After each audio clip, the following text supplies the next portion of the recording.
Hi friends and viewers, you are welcome to Angel Health Academy.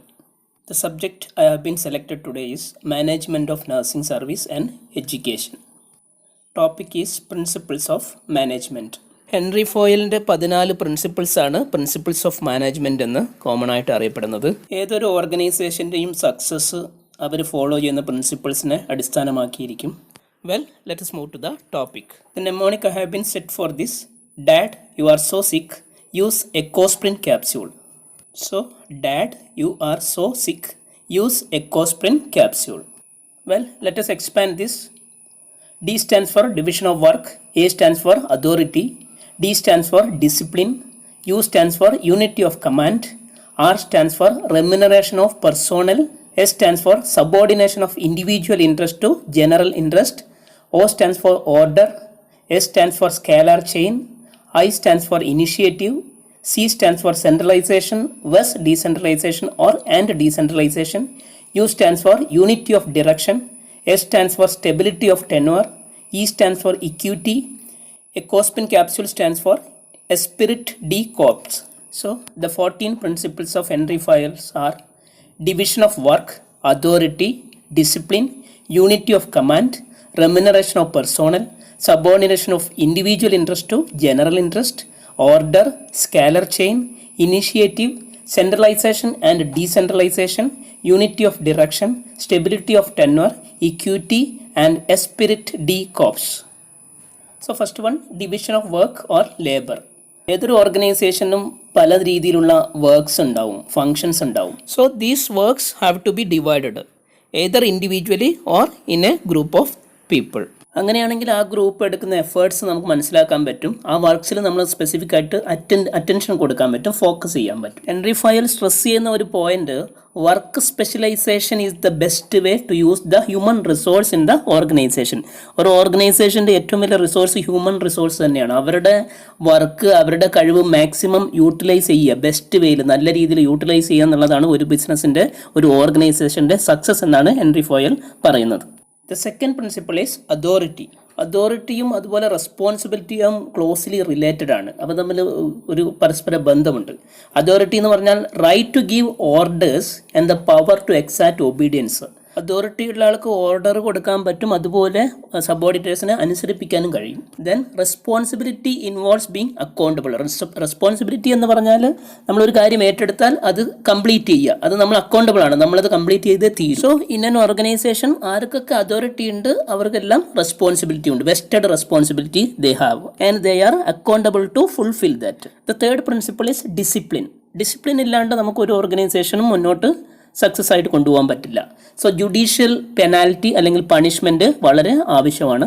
ഒരു ഓർഗനൈസേഷൻ്റെ success എന്ന് പറയുന്നത് അവിടുത്തെ വർക്കേഴ്സ് സിൻസിയർ ആകുമ്പോഴാണ്, അവർ അനുസരണയുള്ളവരാണ്, അവർ അതോറിറ്റിനെ, മാനേജേഴ്സിനെ റെസ്പെക്റ്റ് ചെയ്യുമ്പോഴാണ്, അതുപോലെ റൂൾസ് ആൻഡ് റെഗുലേഷൻ അവർ ഫോളോ ചെയ്യുമ്പോഴാണ്. അല്ലാത്ത പക്ഷം ജുഡീഷ്യൽ പെനാൽറ്റിയോ അല്ലെങ്കിൽ പണിഷ്മെൻറ്റോ ആവശ്യമായി വരും. The fourth principle is unity of command. This is also known as principle of one boss. അതായത് no man can serve two masters എന്നാണ്. Workers should receive orders from only one manager at a time. രണ്ട് പേരിൽ നിന്ന് different ഡയറക്ഷനിൽ നിന്ന് direction കിട്ടിയാൽ follow ചെയ്യാൻ പറ്റില്ല. അതുകൊണ്ട് അവിടെ ഒരു യൂണിറ്റി ഓഫ് കമാൻഡ് മാത്രമേ ഉണ്ടാകാൻ പാടുള്ളൂ. That will make success of organisation. The fifth principle is remuneration of the personnel. ഒരു എംപ്ലോയീസിൻ്റെ റെമ്യൂണറേഷൻ എങ്ങനെയാണ് നിശ്ചയിക്കേണ്ടത്, എങ്ങനെയായിരിക്കണം. The workers rate of pay അല്ലെങ്കിൽ fair depends upon variable factors. ഒത്തിരി ഫാക്ടേഴ്സിനനുസരിച്ചിട്ടാണ് അവരുടെ പേ സ്കെയിൽ അല്ലെങ്കിൽ റേറ്റ് ഓഫ് പേ.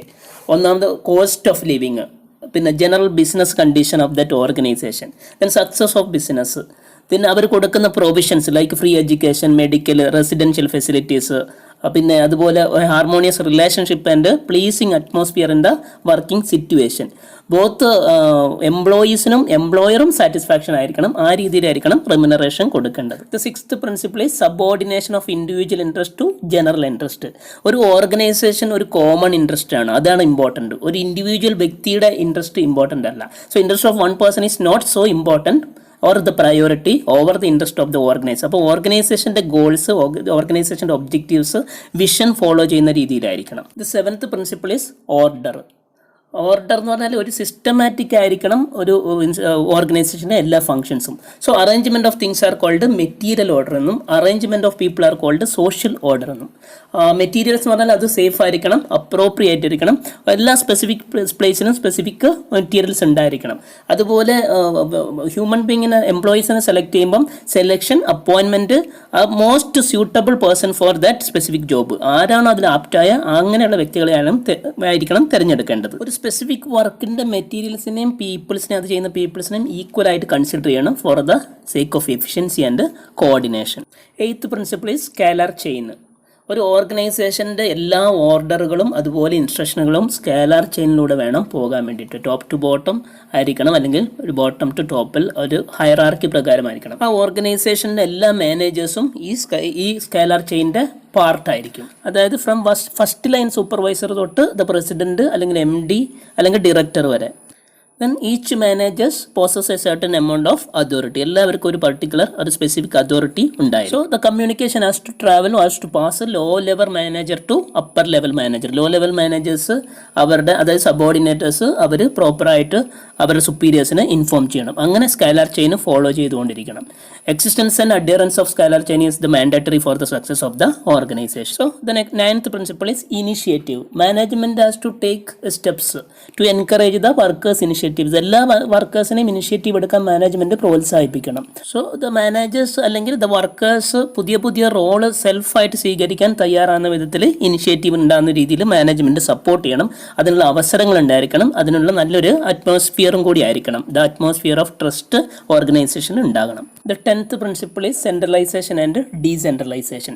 സെൻട്രലൈസേഷൻ എന്ന് പറഞ്ഞാൽ ഒരു വ്യക്തി കംപ്ലീറ്റ് ആയിട്ട് കൺട്രോൾ ചെയ്യുക. ഡീസെൻട്രലൈസേഷൻ എന്ന് പറഞ്ഞാൽ പല ഡിപ്പാർട്ട്മെന്റ്സിലാക്കി അതിൻ്റെ ഹെഡ് ആ ഡിപ്പാർട്ട്മെന്റിനെ കൺട്രോൾ ചെയ്തിട്ട് കാര്യങ്ങൾ മുന്നോട്ട് കൊണ്ടുപോവുക. So centralization lower the importance of the സബോർഡിനേറ്റേഴ്സിൻ്റെ റോള്. അതുപോലെ ഡീസെൻട്രലൈസേഷൻ ഉണ്ടെങ്കിൽ സബോർഡിനേറ്റേഴ്സിന് ഇമ്പോർട്ടൻസ് ഉണ്ടാവുള്ളൂ, അവർ കൂടുതലായിട്ട് നന്നായിട്ട് വർക്ക് ചെയ്യുകയുള്ളൂ.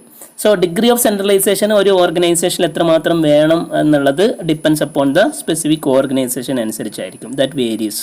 സോ ഏതൊരു ഓർഗനൈസേഷൻ്റെയും ചില തീരുമാനങ്ങൾ സെൻട്രലൈസേഷൻ വഴിയായിരിക്കണം, മറ്റ് കോമൺ ആയ തീരുമാനങ്ങൾ ഡീസെൻട്രലൈസേഷൻ വഴിയായിരിക്കണം. That will make a success of organization. So 11th principle is unity of direction. എൻ്റെ ഓർഗനൈസേഷന് ഒരു കോമൺ ഒബ്ജക്റ്റീവും ഒരു കോമൺ ഡയറക്ഷനും ആയിരിക്കണം ഉണ്ടായിരിക്കുന്നത്. അതായത് 1 ഹെഡ് ആൻഡ് 1 പ്ലാൻ. ആ common policy, common objectives, common വിഷനിലൂടെ ആയിരിക്കണം ഇത് മുന്നോട്ട് പോകേണ്ടത്. The 12th principles of management is stability of tenure of personnel. ഒരു ഓർഗനൈസേഷനിലെ കഴിവും അതുപോലെ സ്കില്ലും ഉള്ള എംപ്ലോയീസിന് സ്പെഷ്യൽ അറ്റൻഷൻ കൊടുത്തിട്ട് അവരെ റീറ്റെയിൻ ചെയ്യണം. അങ്ങനെയാണെങ്കിൽ ക്വാളിറ്റി ഓഫ് ദ വർക്ക്സ് അല്ലെങ്കിൽ പ്രോഡക്ട്സ് മെയിൻറ്റെയിൻ ചെയ്യാൻ പറ്റുള്ളൂ. ഹയറിങ് ന്യൂ വർക്കേഴ്സ് എപ്പോഴും എളുപ്പമല്ല. റിക്രൂട്ട്മെൻറ്റിൻ്റെ കോസ്റ്റിൽ വ്യത്യാസം വരും, സെലക്ഷൻ കോസ്റ്റ്, അപ്പം ഒത്തിരി എക്സ്പെൻസീവ് ആകും അത്. അതുപോലെ ഓർഗനൈസേഷൻ എപ്പോഴും ലെസ് ടേൺ ഓവർ റേറ്റ് ആണ് മെയിൻറ്റെയിൻ ചെയ്യേണ്ടത്. ടേൺ ഓവർ റേറ്റ് എന്ന് പറഞ്ഞാൽ ഒരു വർഷത്തിൽ എത്ര എംപ്ലോയീസ് അവിടെ നിന്ന് റിസൈൻ ചെയ്തു എന്നുള്ളതാണ്. 13th principles of management is equity.